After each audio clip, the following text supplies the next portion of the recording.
नमस्कार सभी को। परीक्षा जंक्शन के इस प्लेटफॉर्म पे सभी का हार्दिक स्वागत है। और इतिहास की तरफ लेक्चर आगे बढ़ते हुए हम इतिहास की तरफ आगे चलते हैं। जैसा कि इतिहास में हमने कल जो टॉपिक कराया था, जो चैप्टर था, वो कराची अधिवेशन और इससे पहले का जो गांधी इरविन पैक्ट था, हमने वहां तक करा दिया था सभी को। और गांधी इरविन पैक्ट जो हमारे भारत के तत्कालीन वायसराय लॉर्ड इरविन थे, और उस समय गांधी जी की दोनों के बीच में वार्ता हुई है, और वार्ता के बीच से हमें क्या रिजल्ट निकला, ये सारी चीजें हम कल बता चुके थे। और कल मैं थोड़ा उस समय इमोशनल भी हो गया था कि भगत सिंह की फांसी को लेके, तो हमने उनके बारे में ही बताया, हमारे शहीद भगत सिंह जी, उनके बारे में मैंने बहुत कुछ बोला भी है। तो बहुत अच्छी बात है, और ऐसे हमारे शहीदों को याद करते रहना चाहिए, क्योंकि ये हमें बहुत आत्मविश्वास और जोश और जुनून के साथ हमें बताने का मौका मिलता है। तो ये मौका कभी नहीं गंवाना चाहिए। और उसके साथ हमने कराची अधिवेशन कराया, और कराची अधिवेशन से 6 दिन पहले भगत सिंह, सुखदेव और राजगुरु जी को फांसी दी गई थी ब्रिटिश सरकार के द्वारा। खैर, ये इतिहास है, और इतिहास हमें यादगार बनाता रहता है, क्योंकि इतिहास से हमें कहीं भी डिस्कनेक्ट नहीं होना है, क्योंकि इतिहास ही हमें ऐसा है जो वर्तमान को जीना सिखाता है और भविष्य की रूपरेखा तय करता है। तो चलिए आगे चलते हैं अपने राउंड टेबल मीटिंग की तरफ। गोलमेज सम्मेलन, ये राउंड टेबल मीटिंग इसका नाम इसलिए है क्योंकि एक राउंड टेबल हुआ करती थी, और राउंड टेबल के चारों तरफ लोग बैठकर मीटिंग किया करते थे, वार्ता किया करते थे। उसको राउंड टेबल मीटिंग कहा गया, राउंड टेबल कॉन्फ्रेंस कहा गया। तो इतिहास में हम बात करते हैं, यानी आधुनिक इतिहास। आधुनिक इतिहास, और आधुनिक इतिहास में हम पढ़ने जा रहे हैं आज गोलमेज सम्मेलन।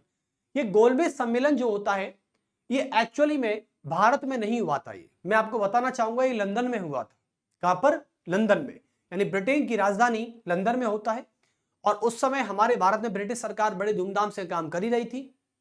उस समय कहा जाता है कि ब्रिटिश गवर्नमेंट ने जो जो सारे अधिनियम निकाले थे, और जो साइमन कमीशन की रिपोर्ट आई थी, यानी साइमन कमीशन की रिपोर्ट जब 1930 में प्रकाशित की गई थी, जिस समय महात्मा गांधी जी दांडी मार्च कर रहे थे, 1930 में जब साइमन कमीशन की रिपोर्ट आती है, तो साइमन कमीशन की रिपोर्ट में कुछ सुधार करने के लिए, कुछ अमेंडमेंट्स करने के लिए, कुछ नए प्रस्तावों को जोड़ने के लिए, उसके लिए जो सम्मेलन आयोजित किया गया, वही गोलमेज सम्मेलन कहलाया। तो आप लिख सकते हैं गोलमेज सम्मेलन।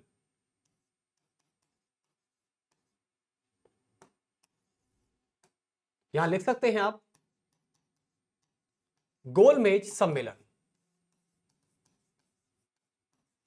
और गोलमेज सम्मेलन में इसका उद्देश्य क्या था बच्चों? पहले हम तो यह जानने का प्रयास करते हैं कि इसका उद्देश्य क्या रहा है। देखें, तो इसका उद्देश्य रहा है कि साइमन कमीशन की रिपोर्ट्स में सुधार करने के लिए आप देख सकते हैं कि 1930 की साइमन कमीशन, 1930 की साइमन कमीशन की रिपोर्ट में, साइमन कमीशन की रिपोर्ट में सुधार करने के लिए, रिपोर्ट में सुधार एवं संशोधन करने के लिए, एवं संशोधन करने के लिए, संशोधन करने के लिए, यानी 1930 की जो साइमन कमीशन की रिपोर्ट थी, मैंने आपको बताया भी था कि साइमन कमीशन की रिपोर्ट नेहरू रिपोर्ट के बाद आती है। हालांकि साइमन कमीशन का जो गठन था वो 1927 में नवंबर में हो चुका था, और 1930 में जब साइमन कमीशन का गठन हुआ था, तो इसमें लाला लाजपत राय का काले झंडे का विरोध दिखाते हुए उनकी लाठी से 17 नवंबर 1927 को 28 को उनकी मृत्यु हो गई थी। हालांकि साइमन कमीशन का विरोध भी काफी हुआ था। साइमन कमीशन में 6 अंग्रेज थे, और सर जॉन साइमन इसके प्रेसिडेंट थे। तो इसको व्हाइट कमीशन भी कहा गया। इसका विरोध हुआ, विरोध के बाद नेहरू रिपोर्ट बनी। नेहरू रिपोर्ट के बाद जब साइमन कमीशन की रिपोर्ट आती है 1930 की, तो इसकी रिपोर्ट में सुधार और संशोधन भी किया जाना था, आप सभी को पता है। तो इसके लिए गोलमेज सम्मेलन लंदन में आयोजित किया गया, और इसकी जगह थी लंदन। तो लिख सकते हैं कि यह लंदन में हुआ था। और गोलमेज सम्मेलन के समय हमारे भारत के तत्कालीन वायसराय का जो नाम था वो था लॉर्ड इरविन, भारत का वायसराय। आप इसको पहला गोलमेज सम्मेलन कर लेंगे। क्या कर लेंगे? गोलमेज सम्मेलन पहला। तो कर लें फर्स्ट गोलमेज सम्मेलन। हमारे लंदन में भारत में साइमन कमीशन की रिपोर्ट्स में सुधार करने के लिए 3 गोलमेज सम्मेलन किए गए थे और जो कि लंदन में हुए थे। लंदन में 3 गोलमेज सम्मेलन का आयोजन करने के लिए कौन कौन भाग लेने जाता है, कौन कौन नहीं जाता, ये सारी बातें आज हम करने वाले हैं। तो पहले गोलमेज सम्मेलन में भारत का जो तत्कालीन वायसराय था, भारत का तत्कालीन जो वायसराय था उसका नाम है लॉर्ड इरविन। लॉर्ड इरविन आप सभी को पता ही है, लॉर्ड इरविन जो गांधी इरविन पैक्ट के नाम से फेमस है। दूसरे बात करते हैं और यहां पर रैमजे मैकडोनाल्ड, रैमजे मैकडोनाल्ड ये ब्रिटेन का प्रधानमंत्री है। कौन है ये? ब्रिटिश पीएम है, ब्रिटिश पीएम यानी ब्रिटेन का प्रधानमंत्री है रैमजे मैकडोनाल्ड। चलिए, तो लंदन में आयोजित होता है। इसमें भाग लेने वाले जो व्यक्ति थे वो कौन कौन थे ये भी देख लेते हैं एक बार। प्रथम गोलमेज सम्मेलन जब आयोजित हुआ था तो इसमें भाग लेने वाले 3 प्रकार के व्यक्ति थे। पहले कौन थे? पहले वो थे यानी लिबरल पार्टी, कंजर्वेटिव पार्टी, और एक तो थी लिबरल पार्टी जो ब्रिटेन की गवर्नमेंट में, लिबरल पार्टी। ये हमारी पार्टी नहीं है भाई साहब, ये ब्रिटिश में जो राजनीतिक पार्टी हुआ करती थी, ब्रिटेन की राजनीतिक पार्टियों के नाम है liberal party, conservative party, liberal party थी, और एक थी आपकी कंजर्वेटिव पार्टी, कंजर्वेटिव पार्टी। ये 2 पार्टियों ने हिस्सा लिया था यहां पर, ठीक है। ये तो ब्रिटेन की तरफ से था। उसके अलावा हमारे भारत की तरफ से थे कि ब्रिटिश प्रांतों से चुने गए भारतीय व्यक्ति, ब्रिटिश प्रांतों से चुने गए भारतीय, एक ये थे। और तीसरे प्रकार के जो व्यक्ति थे वो राजकुमार या उनके द्वारा निर्वाचित या उनके द्वारा चुने गए प्रतिनिधि,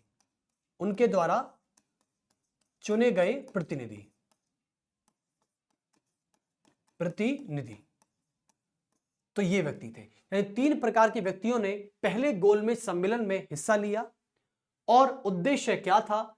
जगह का नाम था लंदन, ये स्थान था इसका। चलिए, तो आगे बात कर लेते हैं और इसमें भारत की तरफ से शामिल होने वाले कौन कौन थे ये भी देख लेते हैं एक बार।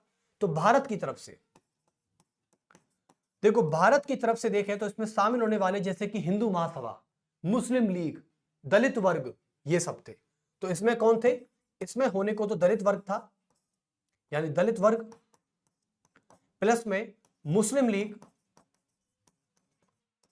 लीग थी, उसके अलावा हिंदू महासभा थी,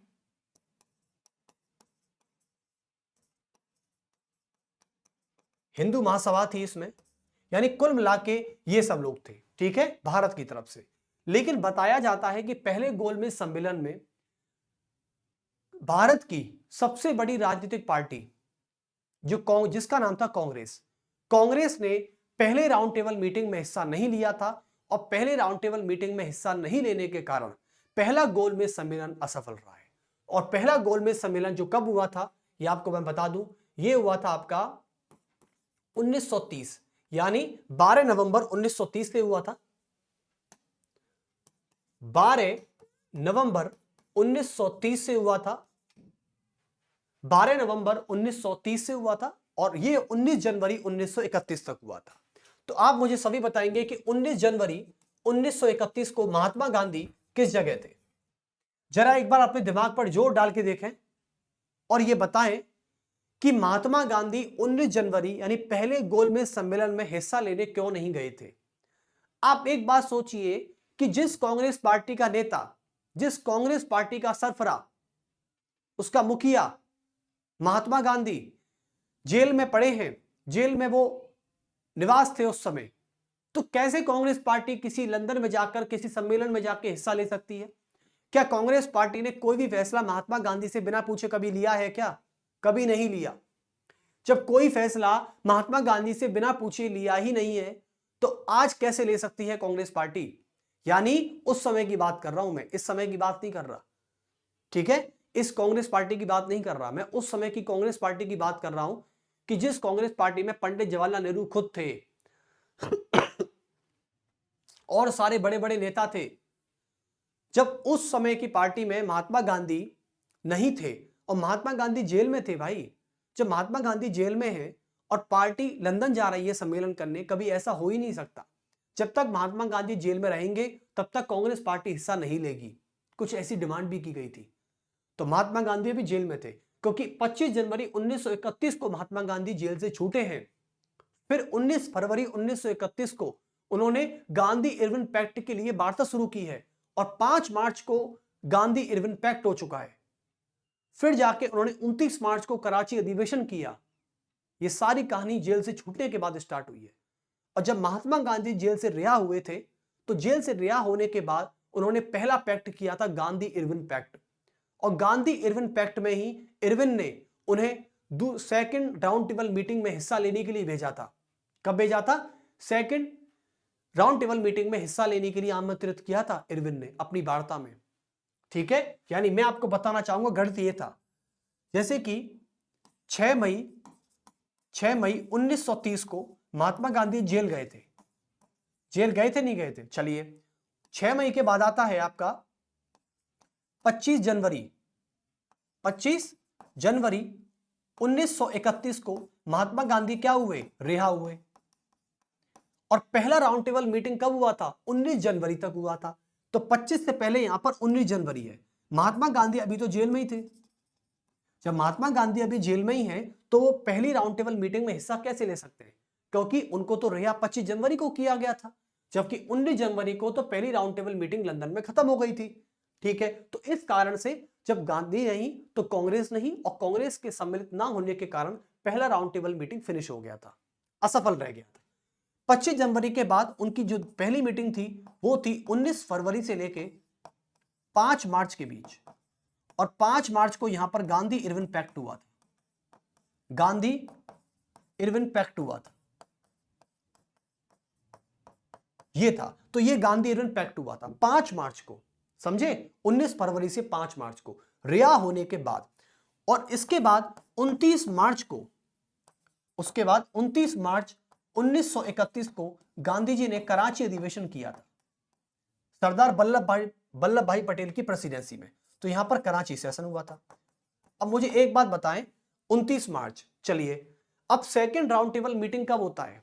सेकंड राउंड टेबल मीटिंग की जब डेट आती है तो वो डेट होती है लगभग 7 सितंबर 1931। कब? 7 सितंबर 1931 से लेके 1 दिसंबर 1931। तो चलिए पढ़ लेते हैं दूसरा गोलमेज सम्मेलन।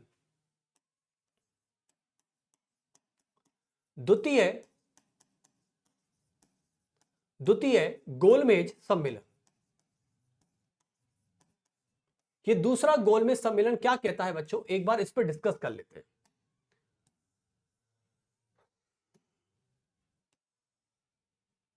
दूसरा गोलमेज सम्मेलन यह भी लंदन में हुआ था, लेकिन इसकी डेट क्या थी? डेट थी 7 सितंबर 1931 से लेके 1 दिसंबर 1931। ये इसकी डेट थी। ठीक है, चलिए तो 7 सितंबर। अब जरा उस डेट को उठाइए जब महात्मा गांधी जी क्या कर रहे थे। तो महात्मा गांधी जी 7 सितंबर को क्या कर रहे थे? महात्मा गांधी 7 सितंबर को देखे क्या कर रहे थे? महात्मा गांधी जेल से रिहा हुए, पहली राउंड टेबल मीटिंग में उन्होंने हिस्सा नहीं लिया, यानी फर्स्ट राउंड टेबल मीटिंग में हिस्सा नहीं लिया। ओके, क्योंकि वो जेल में थे। 29 मार्च को कराची अधिवेशन करके आ चुके थे। और गांधी इरविन ने, जब गांधी इरविन पैक्ट हुआ था 19 फरवरी से 5 मार्च के बीच में, तो इरविन ने गांधी जी से क्या बोला था कि आप सेकंड राउंड टेबल मीटिंग में आ रहे हो नहीं आ रहे हो? तो गांधी बोले कि आ रहे, क्यों नहीं आएंगे। ठीक है, तो गांधी जी ने गांधी इरविन पैक्ट में ही इरविन को यह वायदा कर दिया था कि मैं सेकंड राउंड टेबल मीटिंग में हिस्सा लेने जा रहा हूं कांग्रेस की तरफ से। तो चलिए कांग्रेस की तरफ से चलते हैं, यानी 5 मार्च के बाद 7 सितंबर आता है। तो 29 मार्च के बाद सीधे महात्मा गांधी कहां मिलते हैं? 7 सितंबर को 1931 को सीधे, और कब तक? 1 दिसंबर 1931 तक को महात्मा गांधी सीधे मिलते हैं सेकंड राउंड टेबल मीटिंग में। तो कराची अधिवेशन के बाद सीधे महात्मा गांधी आपको कहां दिखाई देंगे? सेकंड राउंड टेबल मीटिंग में, क्योंकि मार्च के बाद सीधा सितंबर आता है। चलिए, तो सेकंड राउंड टेबल मीटिंग कहां हुआ था? लंदन में हुआ था, सभी को पता ही है। तो पहली बात तो ये लंदन में हुआ था, ये तो स्थान है। ओके, बहुत बढ़िया, लंदन में था। और डेट क्या थी सभी को पता है। चलिए, दूसरे राउंड टेबल मीटिंग में कौन कौन हिस्सा लेने जाता है? कांग्रेस की तरफ से जाता है महात्मा गांधी, तो कांग्रेस की तरफ से थे महात्मा गांधी, महात्मा गांधी थे, ठीक है। चलिए, लेकिन महात्मा गांधी के अलावा और भी लोग मौजूद थे यहां पर, वो कौन कौन थे? जैसे कि थी मीराबेन। कौन थी? मीराबेन। और उससे पहले थे मदन मोहन मालवीय, मदन मोहन मालवीय। तो मदन मोहन मालवीय मौजूद थे। और इसके अलावा यानी बताया जाता है कि कांग्रेस यानी महात्मा गांधी जो थे, महात्मा गांधी यह के साथ और भी नेता थे जो राजपूताना नामक जहाज से, कब से? राजपूताना नामक जहाज से यह 29 अगस्त, कब? 29 अगस्त को निकल पड़े थे। यानी महात्मा गांधी जी जो थे ये 29 अगस्त को, 29 अगस्त 1931 को, 1931 को लंदन के लिए राजपूताना नामक जहाज से, इसका नाम था राजपूताना, तो राजपूताना जहाज से निकल पड़े। कहां के लिए? लंदन के लिए। और जैसे ही लंदन जाते हैं तो कांग्रेस की तरफ से महात्मा गांधी थे, मदन मोहन मालवीय थे, और मदन मोहन मालवीय के अलावा और भी लोग मौजूद थे जैसे कि मीराबेन, एक थी मीराबेन, और मीराबेन के अलावा और थे देवदास गांधी, देवदास गांधी, और देवदास गांधी के अलावा और लोग मौजूद थे जिनका नाम था महादेव देसाई, महादेव देसाई, महादेव देसाई। तो ये लोग मौजूद थे। अब देखो, मदन मोहन मालवीय, मीराबेन, देवदास और महादेव, इसको कैसे याद कर सकते हैं कि मदन जो है, मदन को हुआ मीरा से प्रेम। आप इसको कैसे याद करोगे? मदन को जब मीरा से प्रेम होता है तो मदन बन जाता है देवदास, और देवदास बनने के बाद लोग कहां जाते हैं? महादेव की शरण में।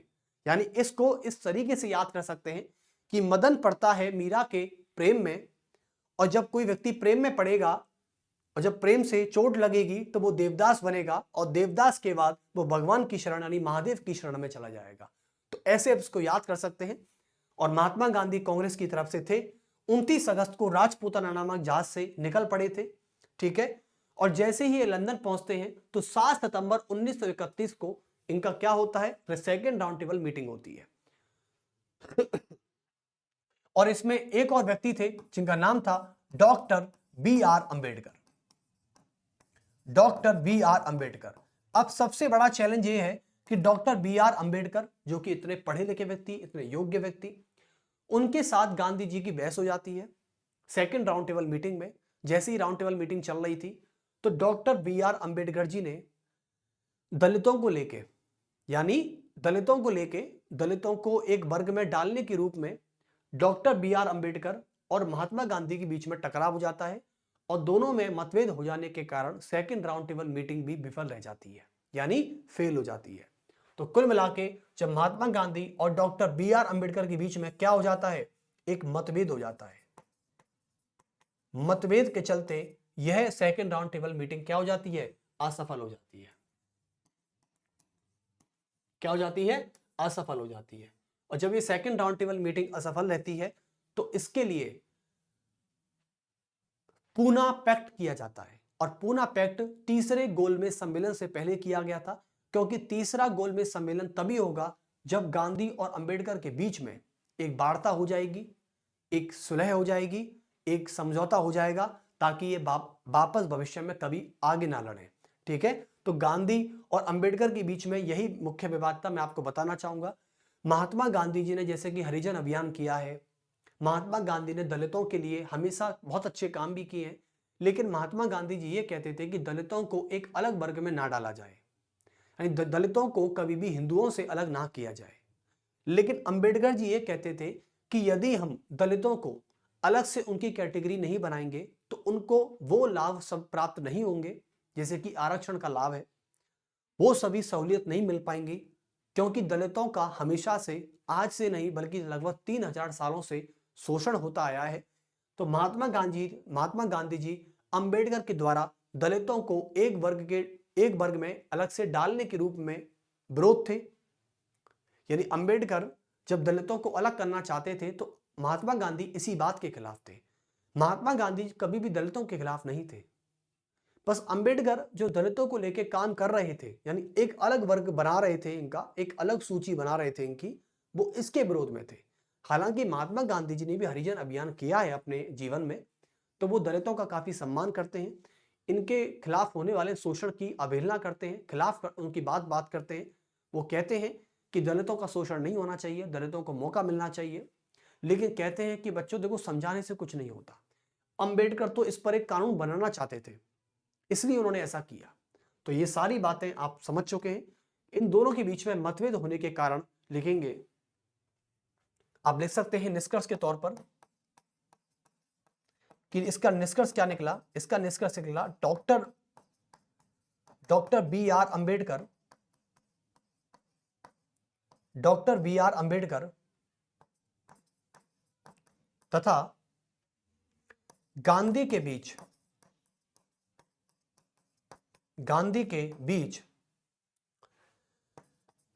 मतभेद होने के कारण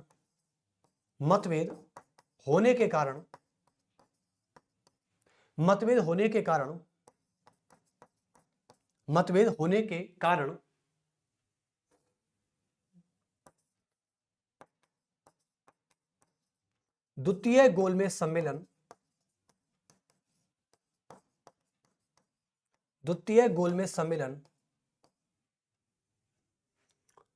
असफल हो गया।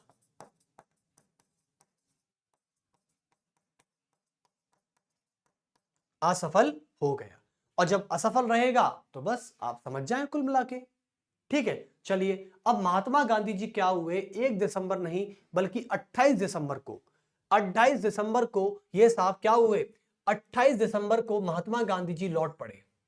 ठीक है, 28 दिसंबर यानी 2 तारीख को निकले, तो 28 दिसंबर 1931 को महात्मा गांधी भारत पहुंचे।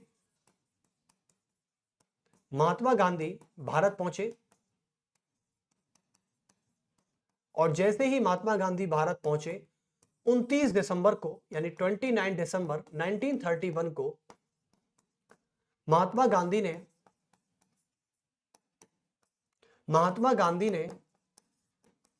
सविनय अवज्ञा आंदोलन का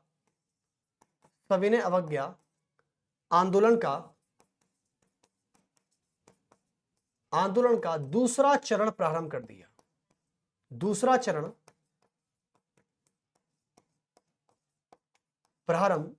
दिया।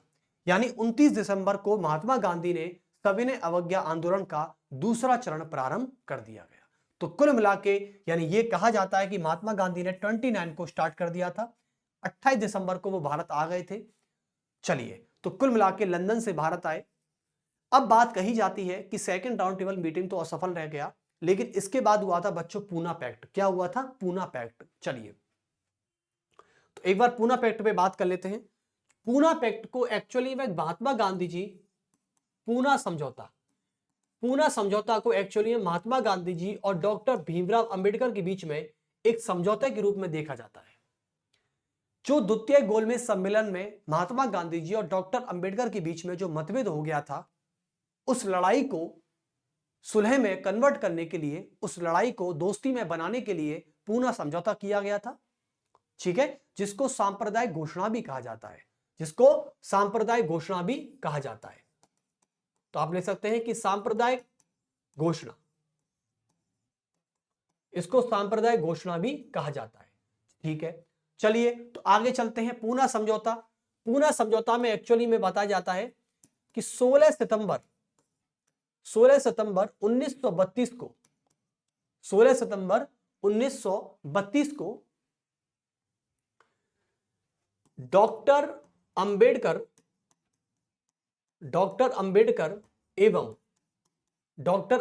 एवं गांधी जी के बीच में समझौता किया गया।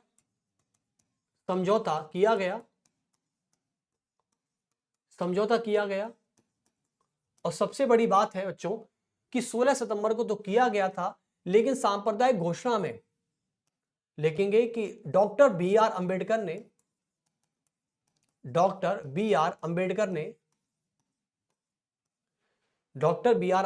क्या किया? डॉक्टर बी आर अंबेडकर ने दलितों को, यानी दलित वर्ग को अनुसूचित जनजाति यानी अनुसूचित जाति के रूप में पृथक कर दिया गया। तो लिखेंगे डॉक्टर अंबेडकर ने पहली बार दलित वर्ग को अनुसूचित जाति के रूप में वर्गीकृत किया गया। अनुसूचित जाति के वर्ग के रूप में पृथक कर दिया गया, कि वर्ग के रूप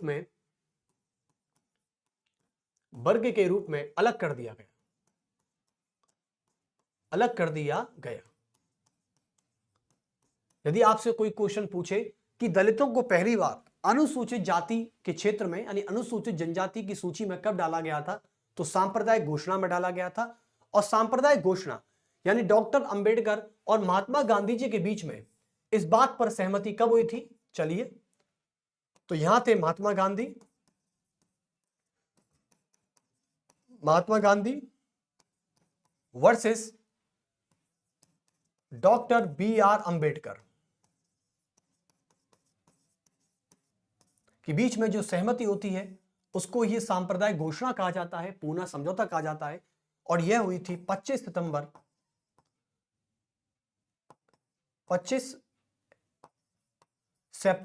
1932 को।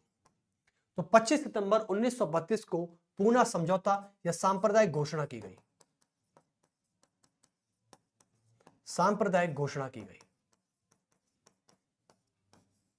चलिए, तो गांधी जी और अंबेडकर के बीच में एक वार्ता हुई, एक सहमति हुई कि चलो ठीक है, दलितों को आप अलग स्टेटस देना चाहते हैं, तो दलितों को पहली बार अनुसूचित जनजाति की सूची में कब डाला गया था? पूना समझौता यानी 25 सितंबर 1932 को। इसके बाद जो तीसरी राउंड टेबल मीटिंग होती है वो 1932 में होती है। तो लिखेंगे छवि, दिसंबर 1932 में तीसरी राउंड टेबल मीटिंग का आयोजन हुआ। ये फैक्ट है सारे, इसमें कोई ज्यादा कहानी नहीं है। तृतीया गोलमेज सम्मेलन,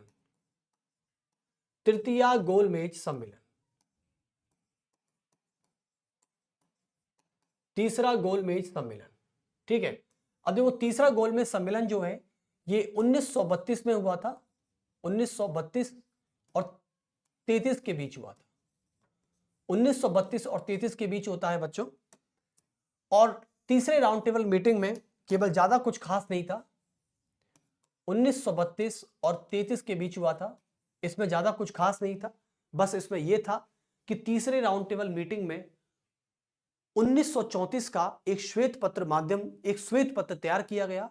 और 1934 का श्वेत पत्र ही आगे चलकर भारत शासन अधिनियम 1935 के नाम से जाना गया। और भारत शासन अधिनियम 1935 को आप जानते हैं कि ये वो अधिनियम है जिससे हमारे भारतीय संविधान को तैयार करने वाली संविधान सभा ने भारत के संविधान का 70% भाग भारत शासन अधिनियम 1935 से ही लिया है। और यदि संविधान सभा जो संविधान को बनाने वाली थी, यदि 5 से 10% संविधान के मैं भाग की बात करूं, तो संविधान का 5 से 10% भाग संविधान सभा ने संविधान को बनाने के लिए कराची अधिवेशन से भी लिया है कुछ प्रस्ताव। तो भारतीय शासन अधिनियम 1935 में तो संविधान के 70% भाग की झलक दिखती है, लेकिन बाकी के 5 से 10% जो भाग है वह झलक हमको दिखती है कराची अधिवेशन से। कराची अधिवेशन में जैसे कि मूल अधिकारों को डाला गया था। आपको पता है कि कराची अधिवेशन कितना महत्वपूर्ण है। कराची अधिवेशन एक ऐसा अधिवेशन है जिसमें सबसे पहली बार नागरिकों की सुरक्षा के लिए मूल अधिकारों से संबंधित प्रस्ताव को रखा गया था। और देश की सामाजिक और आर्थिक प्रगति के लिए राष्ट्रीय आर्थिक रूपरेखा तैयार की गई थी। वो था आपका कराची सेशन 29 मार्च वाला। ये वही सेशन है जिसमें राष्ट्रीय ध्वज को अंगीकरण किया गया था, जो आंध्र प्रदेश के कृष्णा जिले के पिंगली बैंकिया थे। तो ये सारी बातें कहीं ना कहीं घूम रही हैं हमारे चारों तरफ, बस आपको रिवीजन करना जरूरी है। और मैं इसलिए पुरानी चीजों को रिकॉल कर देता हूं ताकि आपको पुरानी चीजें ना भूलें और नई चीजें याद भी रहें। ठीक है, चलिए, ये रिवीजन है मेरी। रिवीजन कराने की मेरी एक स्टाइल है कि मैं पुरानी बातों को बहुत अच्छे तरीके से दोहरा देता हूं, तो आपको याद हो जाती है सारी बातें। अब देखेंगे तीसरे गोलमेज सम्मेलन, यह भी लंदन में ही हुआ था, लेकिन इसमें एक बात थी कि 1934 का श्वेत पत्र तैयार किया गया। 1934 का श्वेत पत्र तैयार किया गया। इसमें 1934 का श्वेत पत्र तैयार किया गया था, और 1934 का श्वेत पत्र आगे चलकर क्या बनता है? 1934 का श्वेत पत्र आगे चलकर बनता है, लेकिन यह आगे चलकर भारत शासन अधिनियम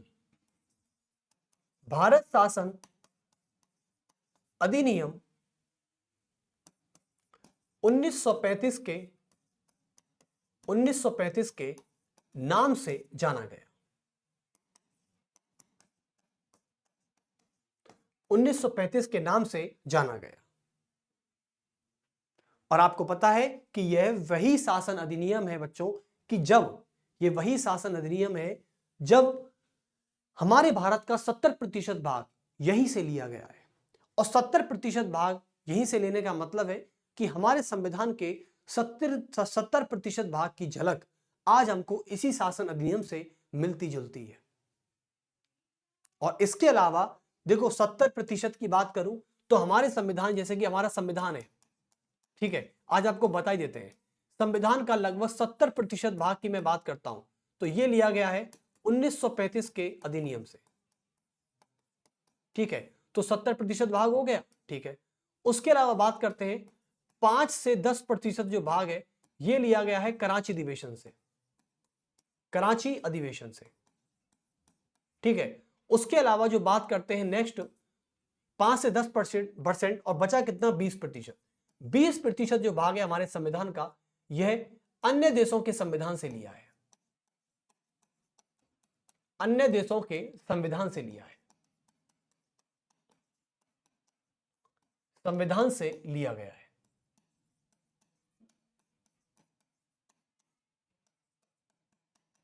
तो आप समझ चुके हैं, यानी जब हमारे संविधान की बात होती है तो संविधान का 70% भाग भारत शासन अधिनियम 1935 से लेना, 5 से 10% भाग कराची अधिवेशन से लेना और बचा 20% जो अन्य देशों के संविधान से लेना, इस पूरे को मिलाकर, इस पूरे को छानकर हमारे देश का संविधान सभा ने तैयार किया। संविधान सभा ने तैयार किया और संविधान सभा ने इसको 26 नवंबर 1949 को बनाकर तैयार किया गया, और तैयार करने के बाद इसको 26 जनवरी 1950 को पूर्ण रूप से लागू कर दिया गया। पूर्ण रूप से लागू किया गया। यह थी कहानी। यानी अभी तो कहानी बहुत बाकी है। अभी तो क्या है, अभी तो आपको बहुत कुछ सीखना भी है। ये तो एक छोटा सा ट्रेलर है। अभी हिस्ट्री खत्म नहीं हुई है। मॉडर्न हिस्ट्री का खत्म होना, अभी तो इतने चैप्टर बाकी हैं आपके लिए, यूपीएससी में आने वाले हैं या फिर जो आगे आने वाले लेक्चर्स हैं जैसे एसएससी के लिए हैं। ठीक है, तो कई सारे लेक्चर्स को यहाँ तैयार किया जा रहा है और आप ही के लिए तैयार किया जा रहा है। लेकिन ये तो एक पूरा गणित है समझाने के लिए। कोई बच्चा ये ना सोचे कि सर 70% भाग है तो 30% भाग क्या अन्य देशों के संविधान से? नहीं। आपको पता है कि हमारे कराची अधिवेशन में आज मूल अधिकार देखने को मिलता है। क्या मिलता है? देखने को मूल अधिकार मिलता है। आप वहां पर जो थोड़ा जाएंगे तो वहां पे राष्ट्र की आर्थिक प्रगति मिलती है, राष्ट्र की आर्थिक रूपरेखा मिलती है, आर्थिक रूपरेखा मिलती है। बताओ कितनी सारी चीजें ली गई हैं। मूल अधिकार है और राष्ट्र की आर्थिक रूपरेखा है। तो कराची अधिवेशन से ये लेना। और कराची अधिवेशन कब हुआ था? कराची अधिवेशन हुआ था 1931 में। चलिए, तो तीसरा गोलमेज सम्मेलन भी आपका कंप्लीट हो चुका है। 3 राउंड टेबल मीटिंग हुई थी, मैं आपको बताना चाहूंगा ये था। ओके, और ये कहां हुई थी? लंदन में। ये लंदन फिक्स है इसका, भारत मत आ जाना गलती से भी। और 1935 के भारत शासन अधिनियम के बाद धीरे धीरे आगे बढ़ेंगे और हम उन सभी योजनाओं की बात करेंगे, लेकिन अभी धीरे धीरे, क्योंकि हम अब धीरे धीरे भारत विभाजन की तरफ बढ़ रहे हैं। हालांकि भारत विभाजन कहने में बड़ा दुख होता है मुझे, लेकिन कहना तो पड़ेगा। अब जो इतिहास में घट चुका है उसको बयान करने में क्या तकलीफ? तकलीफ तो उस वक्त हुई थी महात्मा गांधी जी को, जब वो आजादी का, यानी हमारे महात्मा गांधी जी आजादी की उन्हें इतनी बड़ी खुशी नहीं थी। उन्हें आजादी का, जब पूरे भारत के लोग आजादी का जश्न मना रहे थे, तो वो ये लोग भूल गए थे कि हमारे देश की आजादी के साथ साथ हमारे देश के 2 बंटवारे भी हुए हैं। और महात्मा गांधी जी को आजादी की इतनी खुशी नहीं थी, बल्कि उन्हें गम इस बात का था कि हमारे देश के 2 हिस्से हो गए हैं, हमारे देश को 2 हिस्सों में बांट दिया है अंग्रेजों ने, जिसे पाकिस्तान और भारत कहा गया। तो भारत की जो 2 नेशन थ्योरी है, यह हम आपको जरूर पढ़ाएंगे नेक्स्ट पार्ट में। लेकिन इससे पहले हम 2 नेशन थ्योरी से पहले आपको कुछ ऐसी चीजें बताना चाहते हैं, जैसे कि डिकीवर्ड योजना के बारे में, बेंटन योजना के बारे में, बाल्कन योजना के बारे में, और भारत शासन अधिनियम 1935 के बारे में। तो आप यकीन मानिए कि हम भारत शासन अधिनियम 1935 आपको जरूर पढ़ाएंगे, क्योंकि यहां से हमारे देश का लगभग 70% भाग लिया गया है। तो इसलिए जब भी हम नेक्स्ट पार्ट करेंगे कभी, तो नेक्स्ट पार्ट में आपको यही बताया जाएगा कि भारत शासन अधिनियम 1935 क्या कहता है, इसकी संघीय प्रणाली, लाइक केंद्रीय शासन, द्विसदनात्मक प्रणाली, वोटों के बारे में, चुनावों के बारे में, ये सारी चीजें आपको पढ़ाई जाएंगी। लेकिन जब भी हम करेंगे तो सबसे पहले शुरुआत करेंगे 1935 के भारत शासन अधिनियम से। यानी हमारा ग्राफ जो होगा वो इस तरीके से होगा। सबसे पहले आएगा हमारा 1935 का अधिनियम, उसके बाद में क्या आएगा, जैसे कि 1940 का, जैसे 1935 का जब भारत शासन अधिनियम पेश किया जा रहा था, तभी उसी समय इंडियन नेशनल कांग्रेस ने संविधान सभा की सबसे पहली आधिकारिक मांग की थी। आपको याद है 1934 में एम एन रॉय ने की थी, 1938 में पंडित जवाहरलाल नेहरू ने की थी, सार्वभौमिक यानी यूनिवर्सल वोटिंग फ्रेंचाइज के द्वारा। ठीक है। उसके अलावा जब 1940 में आए तो अगस्त प्रस्ताव आया, 1942 में क्रिप्स प्रस्ताव आया, 1946 मार्च में कैबिनेट मिशन आया और 389 सीटों का निर्धारण किया गया था, जिसमें से 292 सीट, 93 सीट, 4 सीटें डिवाइडेशन करके बांट दी गई थी। आपको याद है ना कि 389 सीटें आई थी और 389 को 292 में बांटा गया, 93 में बांटा गया, 4 में बांटा गया, तब जाके बना पूरा 389। और ये सीटें थी ब्रिटिश प्रांत की सीटें, ये थी देसी रियासतों की सीटें, और ये थी 4 चीफ कमिश्नरी प्रांतों की सीटें, जिसमें अजमेर, मारवाड़, कुर्ग, दिल्ली, बलूचिस्तान था। 4 थे इसमें। ठीक है। तो ऐसे करके हम अपने पॉलिटी तक का सफर पूरा करेंगे। लेकिन इसके अलावा भी आपकी मॉडर्न हिस्ट्री खत्म नहीं हो जाती है, क्योंकि मॉडर्न हिस्ट्री में और भी सारे टॉपिक हैं, जैसे कि है अंग्रेजों को लेके, यानी अंग्रेजों ने भारत में कैसे संवैधानिक विकास किया, ये भी चीज पढ़ाएंगे। अंग्रेजों ने कैसे भारत में न्यायिक विकास किया, जुडिशरी डेवलपमेंट किया। ठीक है। ये सारी चीजें पढ़ेंगे हम, लेकिन अंग्रेजी सरकार के अधीन पढ़ेंगे। और 2 नेशन थ्योरी जब हमारे पास आएगी, तब ये मान लेना कि हां, उस समय हम आधुनिक इतिहास से मुक्त हो चुके हैं। ठीक है। तो चलिए, इससे अगला जो पार्ट होगा बहुत ही इंपॉर्टेंट पार्ट है, यानी 1935 के भारत शासन अधिनियम पर हम कल चर्चा करने वाले हैं, जो कि ब्रिटिश सरकार के समय ही आया था, और यही श्वेत पत्र के नाम से जाना जाता था, 1934 का श्वेत पत्र। लेकिन इसके लिए आपको अगले पार्ट का इंतजार करना पड़ेगा, और फिर जरूर मिलेंगे आपसे अगले पार्ट में। ठीक है।